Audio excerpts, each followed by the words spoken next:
सगळं कळतंय मला. माझ्या लेखीचं सुख बघवत नाहीये तुम्हाला आणि त्या तारिणीला. म्हणूनच आग लावायचा प्रयत्न करते त्याच्या संसारामध्ये. माझ्या लेकीला सगळं सुखाचं मिळालंय ना तिकडे, तेच नकोय तिला, आणि म्हणून त्याच घरात गेली लग्न करून. वसुधाचीच लेख शेवटी. स्वतःच्या कष्टाचं काही कमवायचं अक्कल नाही माय लेकींना, दुसऱ्याचा ओरबाडत आलाय. आता माझ्या लेकीचं पण तेच करतीये. तिचा संसार मोडून तिचा हक्क काढून घ्यायचाय तिला. पण तिला म्हणावं, मी पण साधी नाहीये, मी तिच्या पाठीशी खंबीरपणे उभी आहे. या वसुधाला आत्महत्या करायची होती ना तर करायची ना, तिच्या लेकीला घेऊन करायची. बस बस.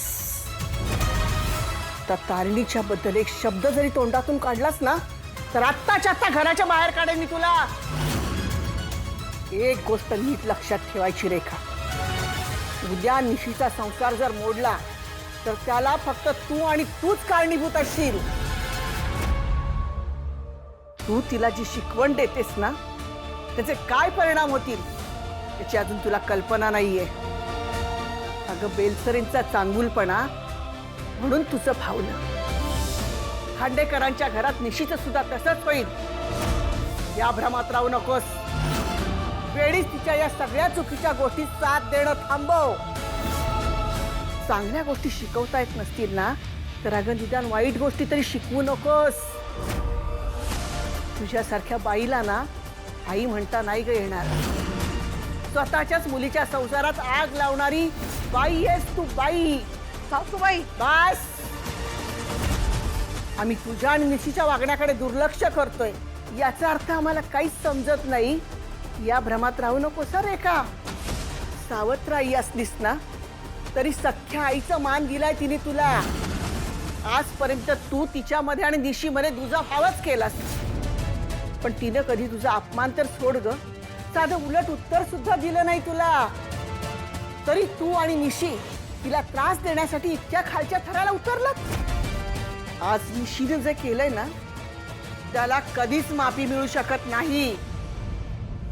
रेखा, एक गोष्ट सांगते, तुला तुझ्या लेकीचं भलं व्हावं असं वाटत असेल तर तिच्या संसारापासून आणि खांडेकरांच्या घरापासून शक्य तेवढी लांब राहा. लांब राहायचं नेमकं म्हणायचं काय तुम्हाला? माझी लेक दिलीये मी खांडेकरांकडे, माझ्या काळजाचा तुकडा दिलाय तिकडे. हो ना, मग वसुधाची मुलगी सुद्धा तिथेच नांदतीये. तारिणीच्या पाठीमागे कुणी नसलं तरी तिची आजी आणि तारिणीचा नवरा खंबीरपणे पाठीशी उभे आहेत तिच्या. या वेळेला फक्त ताकीद दिली आहे. याच्या पुढे तारिणीला त्रास द्यायचा विचार जरी केलास ना तरी या घराच्या बाहेर असशील तू, हे लक्षात ठेवायचं.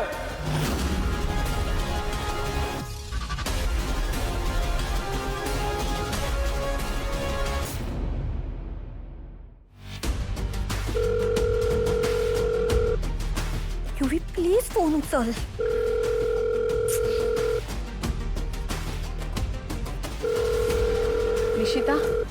निशिता, अगं युवराज कुठे आहे? अजून आला नाहीये का? पद्मिनी मम्मा, बरं झालं तुम्ही आलात. तुमचं काही बोलणं झालंय का युवीशी? माझं काहीच बोलणं झालं नाहीये. तो आला नाहीये अजून?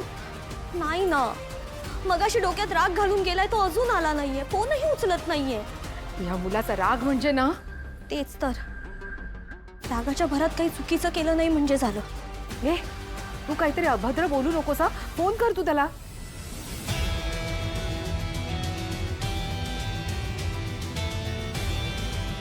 उचलतच नाहीये तो.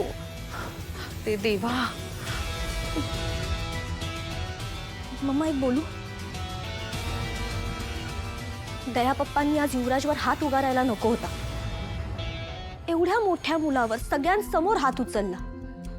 युवी खूप हर्ट झालाय. पण हे सगळं तुम्ही ते दागिने लपवण्याआधी कळायला हवं होतं ना तुम्हाला. तुम्ही मलाही सांगितलं नाहीत काहीच. अगं सगळ्यांसमोर विषय निघाला तेव्हा मी काहीच बोलू शकले नाही. एवढी साधी गोष्ट कळायला हवी होती ना तुम्हाला. पद्मिनी मम्मा, चुकलं आमचं, सॉरी.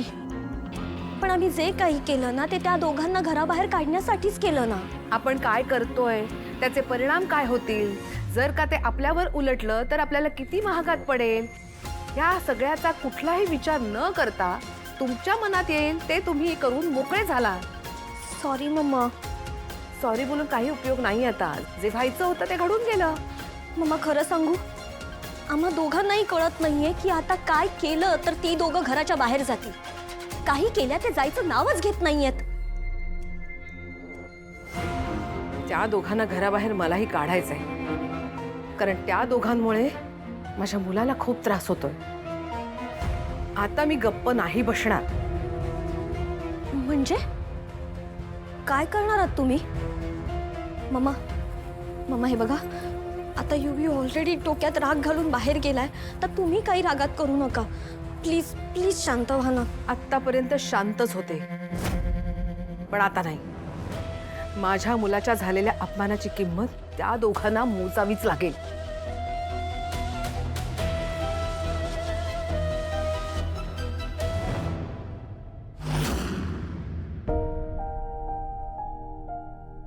माधवा, हे सगळं काय घडतंय रे तारिणीच्या आयुष्यात? नाही आई, हे घडत नाहीये ग, हे ठरवून घडवलं जात आहे. नशीब, हे सगळं घडताना आपण तिथं हजर होतो. आपल्या माघारी तारिणीवर किती अन्याय होत असेल त्याची कल्पना सुद्धा करवत नाही रे. वाईट फक्त या गोष्टीचं वाटतंय की हे करणारी घडवणारी दुसरी तिसरी कोणी नसून तारिणीची बहीणच आहे. अगं तिच्या विरुद्ध हे सगळी कटकारस्थानं करणारी बाहेरची लोक नाही आहेत, आपल्या घरातलीच आहेत. हाई, एक बाप म्हणून मी खरंच हरलोय ग. आणि फक्त बापच म्हणून नाही, तर नवरा म्हणून सुद्धा हरलोय मी. नाही माधवा, ही तुझी हार नाहीये. तू तुझ्या मुलींवर चांगले संस्कार केलेस. या सगळ्या मागची सूत्रधार ना रेखा आहे.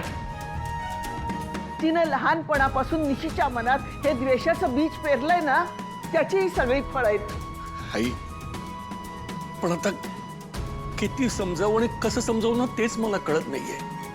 अगं त्या दोघी सावत्र बहिणी असल्या ना तरी आज एकमेकींच्या जावा आहेत, आणि त्या दोघींना एकाच घरात आपलं पुढचं आयुष्य काढायचंय. तारिणीबद्दल मनात द्वेष ठेवून निशी तिथे कशी काय सुखात राहणार आहे ग? निशी स्वतःच्या सुखाला बघत नाहीये, तर तारिणीच्या दुःखाला जास्त प्राधान्य देते. आणि आपली बिचारी तारिणी, रेखाने तिला इथं कधी सुख मिळू दिलं नाही, आणि निशी तिला तिथे काही सुख मिळू देत नाहीये. आज दयानंदरावांचा राग बघितल्यावर मला सगळ्यात जास्त काळजी निशीची वाटते आई. माधवा, यावर एकच उपाय आहे. रेखानं निशीच्या संसारात ढवळाढवळ करणं लगेच थांबवलं पाहिजे, नाहीतर याचे परिणाम खूप भयानक होतील रे. त्याच्यामुळे तारिणीच्याच नाही, निशीच्या संसारावर सुद्धा त्याचे वाईट परिणाम होतील.